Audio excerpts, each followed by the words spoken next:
looks dangerous. What? Sorry, I can't hear you. It's kind of noisy in here.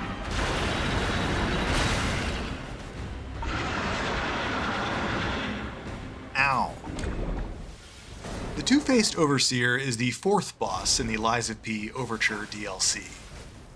Actually, I'm only counting one face here. Nope, no Voldemort situation here on the back.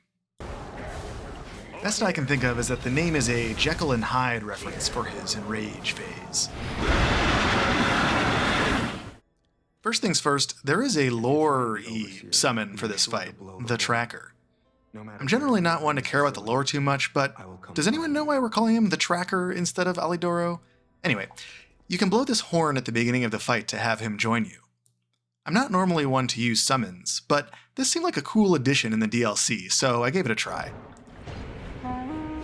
So this is where you've been hiding, Abomination.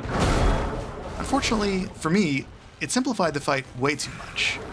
With Alidoro, the Tracker, distracting this boss, I beat it on the first try while only using half of my healing. Rest in peace. It was such a pushover that I decided just to head straight over to the boss rematch mode to do the fight properly.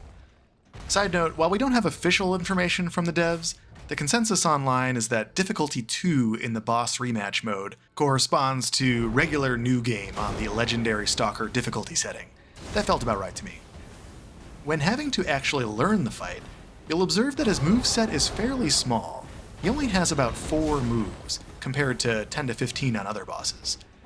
These do hit pretty hard, so you still need to learn them, but since you'll be seeing them more frequently, you get to learn them faster. Most of these moves are pretty good from a readability perspective. He swings his weapon in a way that it's obvious that he is swinging it, and the swing itself is mostly linear, so you can intuitively predict when it's going to hit you. There is one exception, the drag. He drags his weapon on the ground for a bit before swinging it up in the air. It has a very strong audio cue when he drags the axe, differentiating it from other attacks, which is great. But the amount of time he drags it for varies, making it difficult to know when to dodge or parry. Here's what I came to know as the standard timing. Pay attention to how long he's dragging his weapon before the upward swing. Now look at this one. See if you spot the difference. Cartoonishly long, right? You can tell by the way I dodged like 4 times before it came out. After studying it a bit, I think it's based on how far away you are from him. He'll drag it longer if you have some distance when he starts. This can turn it into a bit of a heal punish, where if you had made some space to heal and then he pulls out this move, you might not be able to guess the timing, and have your healing undone by getting hit.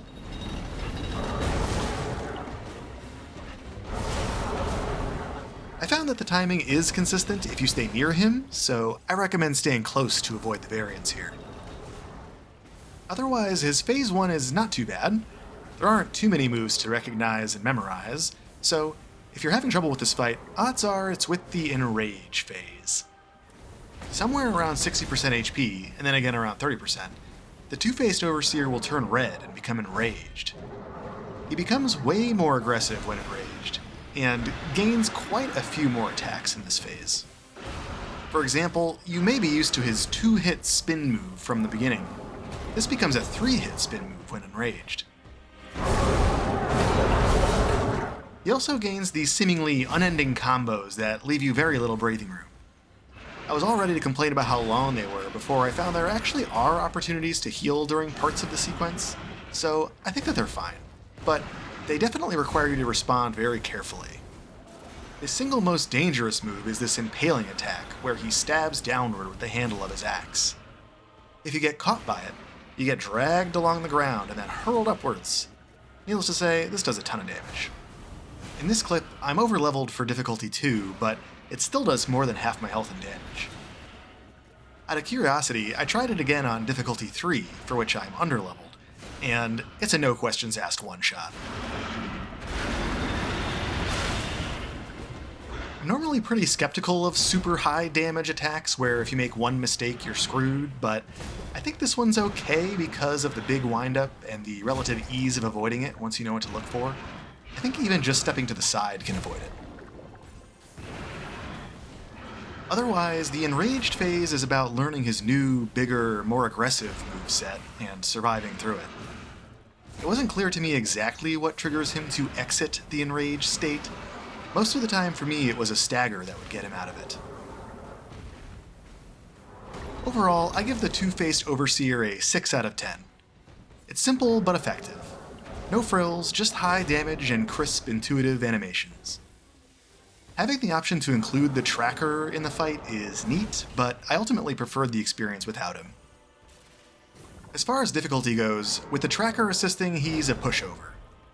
But without the tracker, I'd say that like Markiona and Veronique before him, the Two-Faced Overseer is challenging. He puts out a lot of damage, and when enraged, has some pretty serious combos. By the way, shoutouts to this head explosion animation at the end here.